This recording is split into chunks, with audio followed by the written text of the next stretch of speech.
Jail శిక్ష అనుభవిస్తున్న పాకిస్తాన్ మాజీ ప్రధాని ఇమ్రాన్ ఖాన్ మరోసారి పాకిస్తాన్ రాజకీయాల్లో చక్రం తిప్పేందుకు సిద్ధమవుతున్నారు. ప్రధానమంత్రి షహబాజ్ షరీఫ్తో పాటు ఆర్మీ చీఫ్ అజీం మునీర్పై పెద్ద ఎత్తుగడ వేశారు. భారతదేశం పేరుతో ఇమ్రాన్ ఈ ట్రిక్ ప్లే చేశాడు. ఇమ్రాన్ ఖాన్ ఈ చర్య విజయవంతమైతే పాకిస్తాన్ రాజకీయాల్లో అది అతి పెద్ద ఆట అవుతుందని చెప్తున్నారు రాజకీయ విశ్లేషకులు. అదేంటంటే పాకిస్తాన్ వార్తాపత్రిక ఎక్స్ప్రెస్ ట్రిబ్యూన్ ప్రకారం ఇమ్రాన్ ఖాన్ అడియానా జైలు నుండి ఒకేసారి 2 సందేశాలను పంపారు. అతను మొదటి సందేశాన్ని ప్రస్తుతం లండన్లో ఉన్న తన 2 కొడుకులకు పంపాడు. రెండో సందేశం ఇమ్రాన్ ప్రకటనలపై రాసే పాకిస్తాన్ జర్నలిస్టులకు పంపారు. అసలు ఈ 2 సందేశాలు ఏంటో ఇప్పుడు చూద్దాం.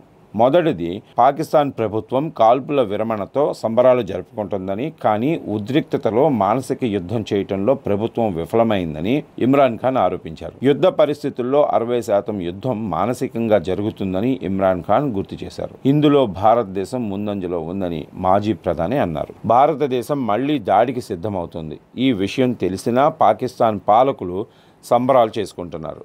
ఈ ప్రభుత్వానికి వ్యతిరేకంగా ప్రజలు బలంగా ముందుకు రావాల్సిన అవసరం ఉందని ఇమ్రాన్ ఖాన్ పేర్కొన్నారు. ఇక రెండో సందేశాన్ని లండన్లో ఉన్న తన కొడుకులకు పంపారు. ఇందులో తన విడుదల కోసం తన 2 కుమారులు తమ స్వరాన్ని గట్టిగా పెంచాలని కోరారు ఆయన ఆ లేఖలో. ఇమ్రాన్ సందేశం అందిన తర్వాత లండన్లో కూర్చున్న అతని 2 కుమారులు చురుగ్గా మారారు. ఇమ్రాన్ కుమారులిద్దరూ ఇంటర్వ్యూలు ఇచ్చి పాకిస్తాన్లో ప్రజాస్వామ్యం విషయంలో జోక్యం చేసుకోవాలని ప్రపంచ దేశాలను కోరారు. ఇమ్రాన్ ఖాన్ జైలుకు వెళ్లిన తర్వాత మొదటిసారిగా అతని 2 కుమారులు చురుకైన పాత్ర పోషిస్తున్నారు. ఇమ్రాన్ కుమారులిద్దరూ తన తండ్రి కోసం సుదీర్ఘ పోరాటం చేస్తామని చెప్పారు. పాకిస్తాన్లో ప్రజాస్వామ్యం లేదని ఇమ్రాన్ కుమారులిద్దరూ పలు ఇంటర్వ్యూల్లో పేర్కొంటున్నారు. తన తండ్రిని జైలు నుంచి బయటకు తీసుకురావాలనుకుంటున్నామని, మేము అన్ని దేశాల నుండి సహాయం కోరుతున్నామని వాళ్ళు పేర్కొంటున్నారు. ప్రపంచం నుండి పాకిస్తాన్ ముసుగును తొలగించడానికి మేము కృషి చేస్తామన్నారు. రాబోయే కాలంలో ఇమ్రాన్ కుమారులు ఒక ప్రచారాన్ని నిర్వహిస్తారని, తన మద్దతుదారులను సోషల్ మీడియాలో